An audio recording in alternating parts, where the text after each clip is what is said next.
बिस्मिल्लाहिर्रहमानिर्रहीम। अस्सलाम वालेकुम दोस्तों, उम्मीद करता हूँ मैं आप सब लोग खैरियत से होंगे। मुझे लगता है कि जो सबसे बड़ा डिप्रेशन है ना, जो सबसे बड़ी एंजाइटी की वजह है, वो है हमारा फाइनेंशली क्रॉनिक स्ट्रेस। फाइनेंशली हमें जो स्ट्रेस आ रहा है और बड़े लंबे अरसे से आ रहा है और हम उसको डील नहीं कर पा रहे, हम उसको जो है ना वो ख़त्म नहीं कर पा रहे। ये स्ट्रेस जो है ये हमारी एंजाइटी को भी ज़्यादा कर रहा है और ये हमारे डिप्रेशन को भी ज़्यादा कर रहा है। दूसरों को देख के हमें जेलसी महसूस हो रही है और हम कभी फ़लाँ पे तनकीद कर रहे हैं, कभी फ़लाँ पे तनकीद कर रहे हैं कि वो ज़्यादा पैसे क्यों कमा रहा है, वो क्यों आगे निकलता जा रहा है, यकीनन वो हराम कमा रहा होगा। हम ये सब कर रहे हैं, लेकिन मेरा सवाल ये है आपसे कि आप ज़्यादा पैसे क्यों नहीं कमा रहे, आप क्यों नहीं आगे जा पा रहे? अगर आप अपने फाइनेंशली स्ट्रेस को हैंडल कर लें तो मैं आपको इतनी गारंटी दे सकता हूँ कि आपकी बहुत सी प्रॉब्लम्स जो है ना वो ऑटोमेटिकली हल हो जाएंगी। कुछ रीज़न्स हैं जो आपको आगे नहीं लेके जा रही। नंबर वन जो सबसे बड़ी चीज़ है वो है हमारी पुअर मेंटालिटी, हमारी टाइम वेस्ट की हैबिट। अब जैसे मान के चलें कि एक अमजद साहब हैं, वो 9 to 5 जॉब करते हैं। वो जब 5 बजे ऑफिस से निकलते हैं, ट्रैफिक की वजह से आते आते 5:30-6 बज जाते हैं उनको घर आते हैं, थोड़ी कमर सीधी करते हैं, रेस्ट करते हैं, 6:30-7 हो जाते हैं। फिर वो रात का खाना खाते हैं, हाथ में रिमोट लेते हैं, चाय पीते हैं और साथ वो टीवी सीरियल लगा लेते हैं। जब वो टीवी सीरियल में इतने मगन होते हैं, टाइम का पता नहीं चलता, रात के 10 बज जाते हैं। फिर 10 बज जाते हैं, फिर सो जाते हैं, फिर सुबह उठते हैं, फिर 9 बजे 8 बजे घर से निकलते हैं, 9 बजे ऑफिस पहुँचते हैं और फिर अगले दिन सेम ये रूटीन। उन्हें लगता है कि उनके पास टाइम नहीं है। जैसे ही सैलरी मिलती है, अमजद भाई के सारे दुख दर्द तकलीफ़ दूर हो जाती है। फिर वो रेंट में चला जाता है, पैसे फूड में चले जाते हैं, बिल्स में चले जाते हैं। अमजद भाई को 10 तारीख के बाद फिर से परेशानी के अटैक्स आने शुरू हो जाते हैं। अब अमजद भाई फिर परेशानी लेते हैं कुछ देर, लेकिन फिर इधर उधर उधार पकड़ते हैं, मैनेज हो जाता है, फिर वही टीवी सीरियल का सिलसिला चल जाता है। हर महीने ये चीज़ जो है ना वो रिपीट हो रही होती है। अगर अमजद भाई थोड़ा सा टाइम को मैनेज करें, वो 5:30 बजे घर पहुंच रहे हैं, 6 बजे घर पहुंच रहे हैं, वो 5:30 पहुंचने की कोशिश करें, आधा घंटा ख़ुद को दें, प्रिपेयर करें। उनको सैटरडे संडे ऑफ है, वो सैटरडे संडे को यूटिलाइज करें, तो वो इन सारी चीज़ों से निकल सकते हैं। मगर वो क्यों नहीं निकल पा रहे? क्योंकि वो अपने आप को उसी ट्रैप में घसीटते जा रहे हैं। उनको लग रहा है कि जो नेक्स्ट टॉपिक है वो ये है कि नेक्स्ट जो पॉइंट है वो ये है कि अभी मेरे पास पैसे नहीं है, अभी मेरे पास वक्त नहीं है। अगर कोई बंदा स्टूडेंट है तो वो यही समझ रहा है कि अभी जी मेरी स्टडी का टाइम है, अभी मेरा पढ़ने का वक्त है, अभी मेरी उम्र नहीं है, अभी वक्त नहीं है, अभी अल्लाह को मंजूर नहीं, अभी इन्वेस्टमेंट नहीं है। स्टार्ट टुडे क्यों नहीं हो रहा? Why we are not starting today? हम क्यों ये लेटे हुए हैं, बैठे हुए हैं, तकलीफ़ों में हैं, दर्दों में हैं, दूसरों को पॉइंट आउट करते जा रहे हैं, तुम मेरी मदद करो। क्यों तुम्हारी दौर ऐसा चल रहा है, यहाँ कोई अपना ही बोझ उठा ले, यही बहुत बड़ी बात है। वॉरेन बफेट ने 11 साल की उम्र से बिजनेस स्टार्ट किया। मैंने स्कूल लाइफ से 9वीं क्लास में सुबह स्कूल भी जाता था और रात को कॉल सेंटर भी करता था। 6 बजे सुबह मैं घर पहुँचता था और आके बामुश्किल सिर्फ मेरे पास नाश्ते का वक्त होता था और 7 बजे तक मैं घर से निकल जाता था। मैंने अपने इर्द गिर्द लोग देखे, सोचा उनकी मदद करता हूँ। एक अंकल टाइप इंसान था, वो मेरे घर के पास रहता था, वो हर वक्त बेचारा आवाज़ार, मेरे को पैसे नहीं होंगे, मैं बड़ा परेशान हाँ, थोड़ी थोड़ी मैं उसकी हेल्प करता रहा। मैंने सोचा यार इसको कोई काम शुरू कराया था, कोई बिज़नेस शुरू कराया था। मैंने उस बंदे को इन्वेस्टमेंट लगा के जो है वो रेडी लगा के दी फ्रूट की। अब मैं जब जाता था तो मैं देखता था, एनालिसिस करता था, उसकी वो माइंड ही नहीं था, उसका वो माइंडसेट ही गरीबों वाला था। वो माइंडसेट ये बना के बैठा होता था, अगर ग्राहक उस तरफ है तो वो इस तरफ रेडी लगा लेगा। वो एक ऐसी सोच में था कि जिस सोच में वो अपने आप को किसी ना किसी तरह पुअर ही कंसीडर कराए, अपने आप को वो उस तरफ लेकर ही ना जाए। ये इंसान की सबसे बड़ी गलती होती है। ये एक मेन रीज़न होती है कि अमीर और गरीब, अल्लाह ने बनाया, सबको बनाया, अमीर और गरीब में डिफरेंस बेसिक करती ये चीज़ है। अमीर कोशिश करता है और अपनी प्रोडक्ट को मैक्सिमम सेल करना पाता है, लेकिन पुअर मेंटेलिटी वाला बंदा ना तो खुद कभी अमीर होता है, ना वो आपको अमीर होने देता है। मैंने उन अंकल से कुछ देर बाद हाथ जोड़ के माफ़ी मांग ली और मैंने उनसे राहें जुदा कर ली और मैंने कहा मुझे आपसे पैसे नहीं चाहिए थे, मैंने तो सिर्फ ये आपके रोज़गार के लिए किया।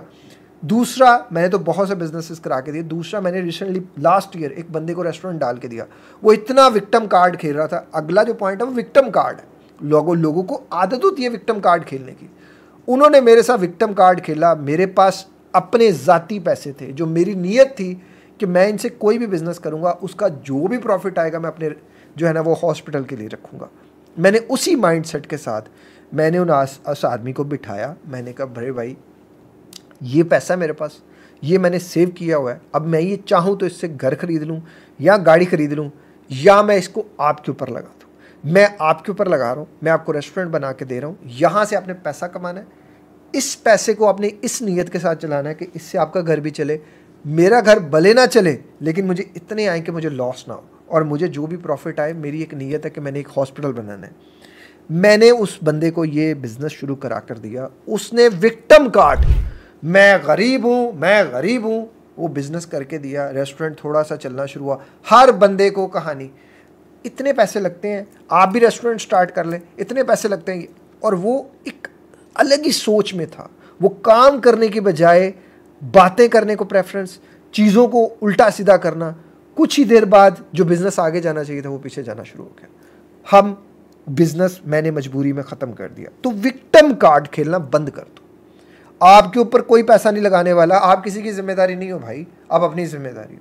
आप क्यों रो रहे हो, आप तो खुद अपने लिए कुछ नहीं कर रहे, तो कोई आपके लिए क्यों करेगा। मैं गरीब हूँ, मेरी कोई मदद कर दे, क्यों मदद करेगा। आप गरीब हैं, इसमें आप कसूरवार हैं। मेजॉरिटी केसेस में इंसान खुद कसूरवार होता है। लोगों की हमदर्दियाँ लेना बंद करें। अपने आप को अल्लाह के आगे झुकाएं, अल्लाह से मांगे। कोई किसी की मदद नहीं कर सकता। कोई आपको एक बार देगा, 2 बार देगा, तीसरी बार देगा, चौथी बार तो बिल्कुल ही नहीं देगा। वो कहेगा यार ये क्या बेकारी बैठ गया। मैं आपको हर्ट नहीं करना चाहता, बस रियलिटी को अंडरस्टैंड करो कि आप सिर्फ अल्लाह के आगे झुको। और फाइनेंशियली जब आप थोड़े से स्टेबल हो जाओगे ना, आप खुद हैरान हो जाओगे कि यार आपके पास जब पैसा आना शुरू होता है ना, आपकी बहुत सी प्रॉब्लम्स वैसे ही ख़त्म हो जाती हैं। मेरे पास सुबह से शाम स्टूडेंट्स की जो कॉल्स, इतनी क्वेरीज, हम स्टूडेंट्स हैं, हमें फ्री कोच किया जाए, हमें ये। भाई आप स्टूडेंट हैं नहीं है, ये बात आप पूरी जो है ना वो नहीं कर सकते। हर बंदे के ऊपर एक जिम्मेदारी है। हर बंदा यहाँ अपना अपना बोझ उठाएगा तो ज़िंदगी आगे जाएगी। आप किसी के ऊपर बोझ नहीं डाल सकते, आप किसी को ब्लेम नहीं कर सकते, किसी को आप कह नहीं सकते कि तुम्हारी वजह से मैं आगे नहीं जा रहा, तुम्हारी वजह से मैं कामयाब नहीं हो रहा, तुम्हारी वजह से मैं ठीक नहीं हो रहा, तुम्हारी वजह से मैं ज़्यादा पैसा नहीं कमा रहा। And why you are wasting your time. आप अपना वक्त क्यों ज़ाया कर रहे हैं। मेरे पास मोबाइल है, मेरे पास 2 चॉइसेस हैं। या तो इस पर बैठ के मैं टिकटॉक पे वो बरहना लड़कियां देख लूँ, उनका डांस देख लूँ, या मैं टिकटॉक पे बैठ के कुछ प्रोडक्टिव काम कर लूँ, कोई रिसर्च कर लूँ, कोई एक नेक्स्ट टॉपिक है मेरा वीडियो का, मैं उसके बारे में कुछ कर लूँ।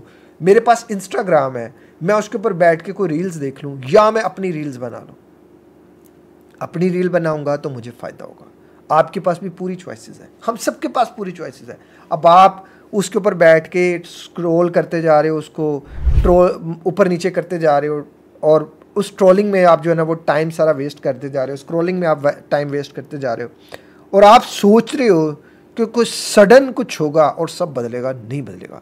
एंड आई नो कि मैं ऐसे लोगों को जानता हूँ जिन्होंने टिकटॉक पे रख के एक प्रोडक्ट से स्टार्ट किया था, आज उनके पास दर्जनों प्रोडक्ट्स हैं। और 9 to 5 जॉब करने वाले मैं ऐसे बंदे को जानता हूँ जिसने मेरे कहने पे बिरयानी स्टार्ट की। उसकी वाइफ सुपर बिरयानी बनाती थी। मैंने उनसे कहा कि मुझे अपनी वाइफ की जो बिरयानी की तस्वीर है वो भेजना, क्योंकि मुझे खुद माशाल्लाह बड़ी ज़बरदस्त बिरयानी बनानी आती है। मेरी बिरयानी बड़ी फेमस थी मेरे ख़ानदान में। जब मैंने तस्वीर देखी ना, मैंने कहा भाभी बड़ी ज़बरदस्त बिरयानी बनाती है। फ्राइडे को 3 बजे छुट्टी होती थी, 3 बजे वो बंदा घर होता था, जुम्मा पढ़ के घर। मैंने कहा आपने सिर्फ 3 दिन बिरयानी सेल करनी है, फ्राइडे, सैटरडे और संडे, बस। आप हैरान हो जाएंगे कुछ ही देर बाद कि आपकी जॉब भी छूट जाएगी और आप 7 डेज़ ही ये काम करने लग पड़ेंगे। अल्हम्दुलिल्लाह बिरयानी के बॉक्सेस अब उसके जाने शुरू हो गए और आहिस्ता आहिस्ता उसका काम बढ़ना शुरू हो गया। अब पहला स्टेप तो उठाओ। बेड पे लेटे हो, रो रहे हो, अल्लाह जी कुछ नहीं, ऐसे कुछ नहीं होता भाई, नथिंग, कुछ नहीं होने वाला। एक चीज़ जो गरीब को गरीब रखती है ना, सॉरी टू से मैं ये वर्ड यूज़ कर रहा हूँ, दैट इज़ शो ऑफ। बुरा ना मनाइएगा। मेरे पास जो मोबाइल है ना वो इतना कि मैं इजीली अफोर्ड कर सकता हूँ, लेकिन उसी तरह का मोबाइल मैंने बड़े लोगों के पास देखा। वो लोग जो कोई रेडी लगा रहा था या कुछ छोटी जॉब कर रहा था या कुछ भी, अल्लाह माफ़ करे मेरा कतन वो मकसद नहीं है कि मैं किसी को छोटा बड़ा कहूँ, फाइनेंशियली एतबार पे मैंने देखा किसी की सैलरी अगर 35,000 है, 40,000 है, तो उसके हाथ में लाख वाला मोबाइल है, 80,000 वाला मोबाइल है, 70,000 वाला मोबाइल है। उसने कैसे लिया? किस्तों पे लिया। अब हर महीने वो अपनी सैलरी से अपने 40,000 से 5,000 रुपया किस्तों वालों को दे रहा है। अब वो 5,000 उधर दे रहा है और वो 35,000 में गुजारा कर रहा है। वो बाउंड हो रहा है 5,000 का हर महीने।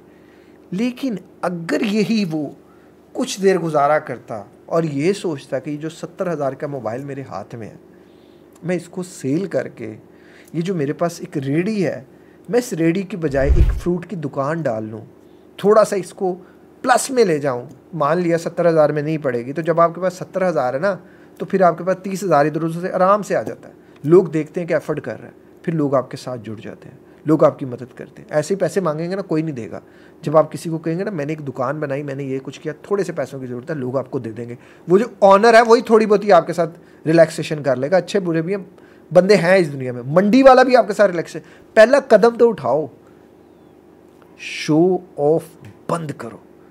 And you are the one जिसने अपने आप को गरीब में, गुर्बत में पकड़ के रखा है। ये क्या रीज़न है कि एक अमीर होता है और एक गरीब होता है? जी अल्लाह ने किसी को अमीर किसी को गरीब पैदा, अल्लाह क्यों करेगा? नहीं। हाँ, ये हो सकता है जो अल्लाह के रास्ते पे अल्लाह उसकी फेवर करता होगा, अल्लाह उसके साथ है, तो लेकिन अल्लाह क्यों चाहेगा कि कोई दूसरा गरीब रहे? हमारे अपने करतूत होते हैं जो हमें गरीब रखते हैं। बाज़ दफ़ा हम अपने आप के तबाही के ज़िम्मेदार होते हैं और हम दूसरों पर डाल रहे होते हैं। हम अपने आप को डिप्रेशन दे रहे हैं, एंजाइटी दे रहे हैं। This is the one reason मुझे दुख होती है, तकलीफ होती है जब लोग कहते हैं जी हमारे पास इतने पैसे नहीं है कि हम अच्छी डाइट ले सके। क्यों नहीं है यार? क्यों नहीं है? क्यों नहीं है? आस्क टू योरसेल्फ, क्यों नहीं है तुम्हारे पास कि तुम बेसिक नीड्स भी पूरी नहीं कर पा रहे अपनी? क्यों नहीं है? हाथ पांव मारो। मुझे पता है मैं कितना हाथ पांव मारता हूं, मुझे पता है। मुझे लोग अक्सर कहते हैं जी आपकी आंखों से अब लगता है थोड़ा कम, मैं थोड़ा कम सो रहा हूं क्योंकि मेरे ऊपर अल्लाह ताला ने 50 घरों की जिम्मेदारियां डाली हुई हैं। मुझे उन 50 घरों को ये नहीं एंड पे बताना कि जी अल्लाह तुम्हारी ज़रूरतें पूरी करेगा। फिर अल्लाह ने मुझे क्यों पैदा किया था? Try to understand, you are the one. अपनी रिस्पॉन्सिबिलिटी लो और आज से अपने आप को खड़ा करो। देखो तुम्हारा एंजाइटी डिप्रेशन खत्म होता, देखो तुम्हारी तकलीफें खत्म होती जब तुम्हारी जेब में पैसा आता। पैसा है नहीं, पैसा बुरा है, और फॉर गॉड से कोई पैसा कमा रहा है उसके ऊपर अल्लाह ताला से दुआ करो अल्लाह उसको और दे। देखना तुम्हारे अंदर खुद ब खुद आना शुरू हो जाएगा, तुम्हारे पास खुद ब खुद पैसा आना शुरू हो जाएगा। हसद करना बंद कर दो, जेलसी करना बंद कर दो। डोंट आस्क तुम इतना कमा रहे हो, तुम उतना कमा रहे हो। वो अपनी मेहनत का कमा रहा है, आप भी अपनी मेहनत करें, अल्लाह आपको देगा। आप मेहनत तो शुरू करें, आज से वादा करें अपने आप को इस फाइनेंशियली क्राइसिस से निकालेंगे, इस फाइनेंशियली डिप्रेशन से निकालेंगे, इस फाइनेंशियली एंजाइटी से निकालेंगे। वादा करें, कमेंट करें, और अल्लाह ताला आपके कारोबार में बरकत डाले। और आपने एक और ज़िंदगी के नाम के हॉस्पिटल के लिए मेरे साथ खड़े होना है और पैसा कमाएं, मेहनत करें। हम सब पैसा कमाते हैं, मिलके एक और ज़िंदगी के नाम का हॉस्पिटल बनाते हैं, क्योंकि मुझे आप सबकी डोनेशन की वहाँ लाजमन ज़रूरत है। वीडियो का इख्तिताम यही करते हैं। अपना बहुत ख्याल रखिएगा, मुझे दुआ में याद रखिएगा। मिलते हैं किसी और वीडियो में किसी और टॉपिक के साथ। अस्सलाम वालेकुम, अल्लाह हाफ़िज़।